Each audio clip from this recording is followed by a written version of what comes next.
ค่ะกราบสวัสดีFCทั้งช่องของสงกรานต์นะคะมื้อนี้จะพามาตามแนวทางของเซียนผาสุกค่ะพี่น้องเซียนผาสุกงวดวังหันกับขอโทษขออภัยนะคะลีกกันรุดนะคะพี่น้องวันที่16พฤษภาคม69นั่นการรุดนะคะแต่อย่าเผลออย่าพลาดค่ะอาจจะเข้านะคะเพราะว่าเลขเพิ่นก็เดินยาวอยู่ค่ะเลขวิ่งเพิ่นบ่ค่อยพลาดนะคะแต่ว่างวดนี้งวดประจำวันที่1กรกฎาคม69นี้ก็บ่หลายหางค่ะเลขเพิ่นก็น่าลงทุนนะคะก็ขอกดไลค์กดแชร์ให้กับเซียนและก็ช่องของสงกรานต์เหมือนเดิมค่ะพี่น้องเอาเพิ่นขอนิ่นๆแค่2หางค่ะพี่น้อง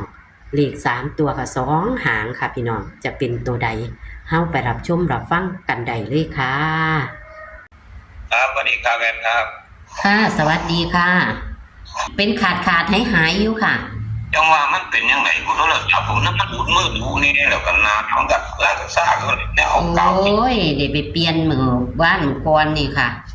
หน้าจอกระดีมีเงินไปเปลี่ยนนี่ละโอ้ยอีหลีนั่นล่ะกดสับอันเนี่ยทั้งของวันเท่าทั้งของวันเนอร์แอนเนอร์ค่ะเขาเป็นน้ำว่างไหวพื้นแบบเดี๋ยวหาแนวนั่นก่อนค่ะอันย่อขึ้นมาคือบ่เป็นหยัง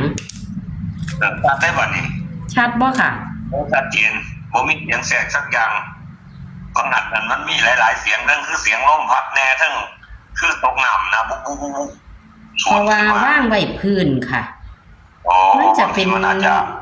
นี่พลังคืนทางอื่นพลังคืนแต่โมเอียงใส่แสงสว่างคือเบิ่งบ่ได้เด้แต่มันดูดแสงกับไฟนี่ผมก็ต้องได้เปิดอันคันมันสิมืดๆเนี่ยผมก็ต้องเปิดไฟแล้วก็เอียงหน้ามันใส่พอได้แสงมันก็ต้องเอียงขึ้นไปหาอีกบัดนี้ไข่แล้วค่ะเอาออกแล้วเอาแนวมาห้องแนวมันการโทรศัพท์ลดแล้วเนาะค่ะมันก็ของเก่าคือว่าน่ะลดละสุขภาพมันบ่ค่อยดีปานใดแล้วค่ะทนใส่มันอยู่นี่ล่ะค่ะ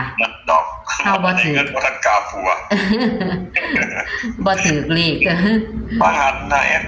ก็ถือว่าเขาตัวเล่นอยู่ได้น้อยอันเนาะค่ะของต่างแดนว่าอันของต่างแดนนั่นเขาอันนั่นคักอยู่เขาตัวนิน40ตรงๆอยู่ค่ะเอาเท่าแดนอันนี้เอาของบ้านเฮาก่อนก็ได้ค่ะเอาก่อนเนาะแต่ว่าของบ้านเฮางวดว่าหันกันรู้ตันละค่ะสีไก่เนี่ยตัวนึงคือ47ตัวนั้นเลขมันเป็น48ตัวนั้นค่ะแต่ว่าเที่ยวนี้ก็จะเป็นจังได๋ก็ตั้งต้นไม้เนาะแอนเนาะวันที่มีเขามีรุดค่ะวันที่1กรกฎาคมสิฮอดนี่ล่ะตั้งต้นไม้แต่ว่าย่านแท้เลขมงคลอยู่แล้วมันเลขมันก็ได้อยู่แล้วเลขตัวเดิมมันเขาบ่ขายเป็นหน้ายาเลยแหละบ่ขายก็เอาลุ่งโลดค่ะ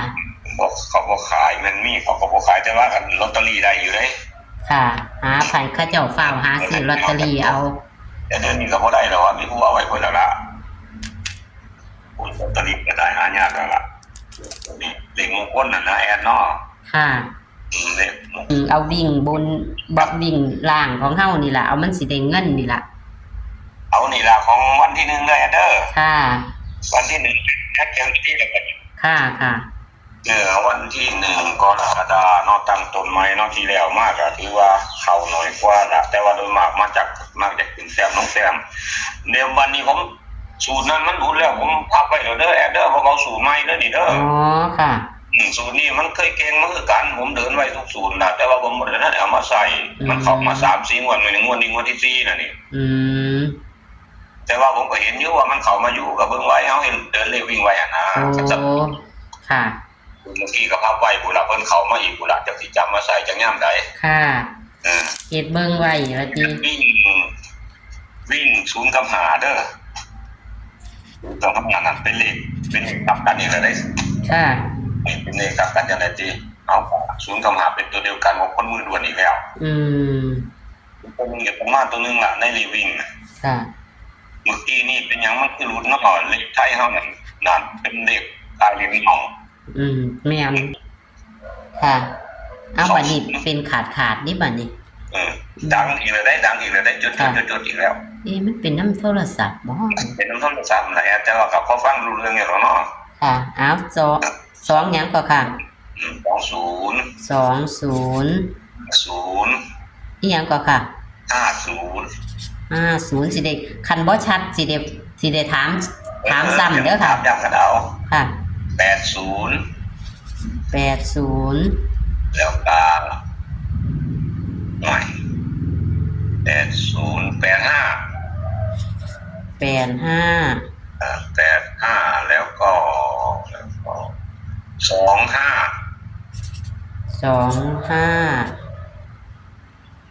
69 ครับ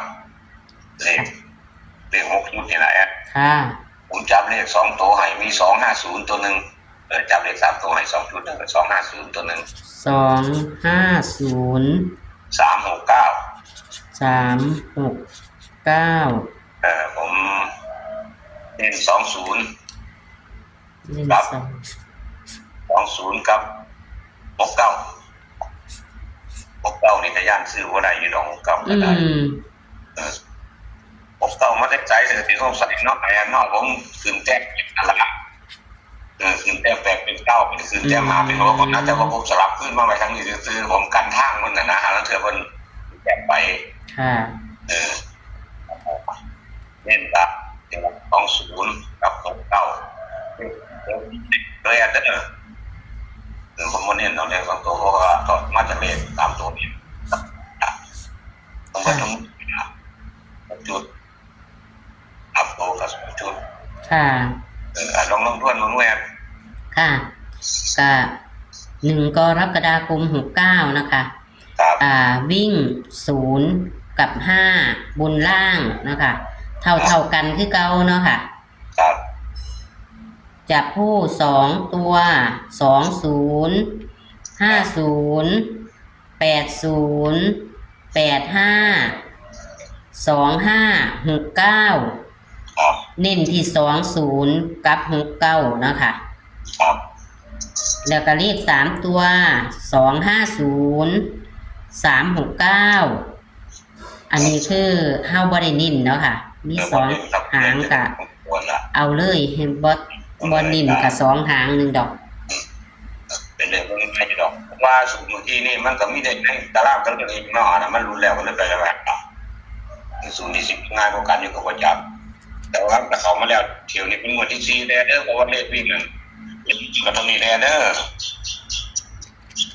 ค่ะคุณแม่ทุกคนผู้ของมาเบิ่งก็ขอให้โชคดีในวันที่1นี่แหละยังหลายมื้อเนาะเอาไปวิเคราะห์เป็นได้เป็น2ไปเสียงวงนอกแอนนอกค่ะโอ้โทรศัพท์มีปัญหาละค่ะได้ยินเสียงผมบ่นี่ขาดหายค่ะก็ขอบคุณค่ะได้ครบบ่เนาะเลขนี่เนาะขอบคุณค่ะได้ครบอยู่ดอกโชคดีครับค่ะสวัสดีค่ะเลขเสี้ยนผาสุกนะคะพี่น้องวันที่16พฤษภาคม69นั่นกะลุดนะคะลุดหลังจากเดินมาเด็กวิ่งเพิ่นก็หลายงวดอยู่นะคะพี่น้องแต่ว่าเพิ่นก็เอาไม้นะคะแก้มือไม้เลขเสี้ยนผาสุกก็น่าสนใจเด้อค่ะบ่หลายหางนะคะพี่น้องเลขบ่หลายหางนะคะตัวเลขแนวทางของเสี้ยนผาสุก1 กรกฎาคม 69นะคะพี่น้องนี่ค่ะวิ่งบนล่าง0กับ5นะคะ0กับ5จับคู่20 50 80 85 25 69นะคะมี6หางค่ะพี่น้อง6หางส่วนเลข3ตัวมี2หางมี250 369เพิ่นก็บ่ได้เน้นเพิ่นเน้นแต่เลข2ตัวนะคะเน้นเลข2ตัวมี2หางก็คือ20กับ69นะคะพี่น้องนี่ค่ะแคปหน้าจอค่ะแคปหน้าจอค่ะแต่ก็อย่าเผลออย่าพลาดนะคะอย่าเผลออย่าพลาดนะคะบ่เข้างวดหนึ่งก็อาจจะเข้าเพราะว่าของเพิ่นเลขวิ่งสายแลนเดินดีนะคะพี่น้องเอา คลิปนี้โชคมันนะคะกับเซียนผาสุกงวดประจำวันที่1กรกฎาคม69ค่ะโชคมันค่ะสวัสดีค่ะ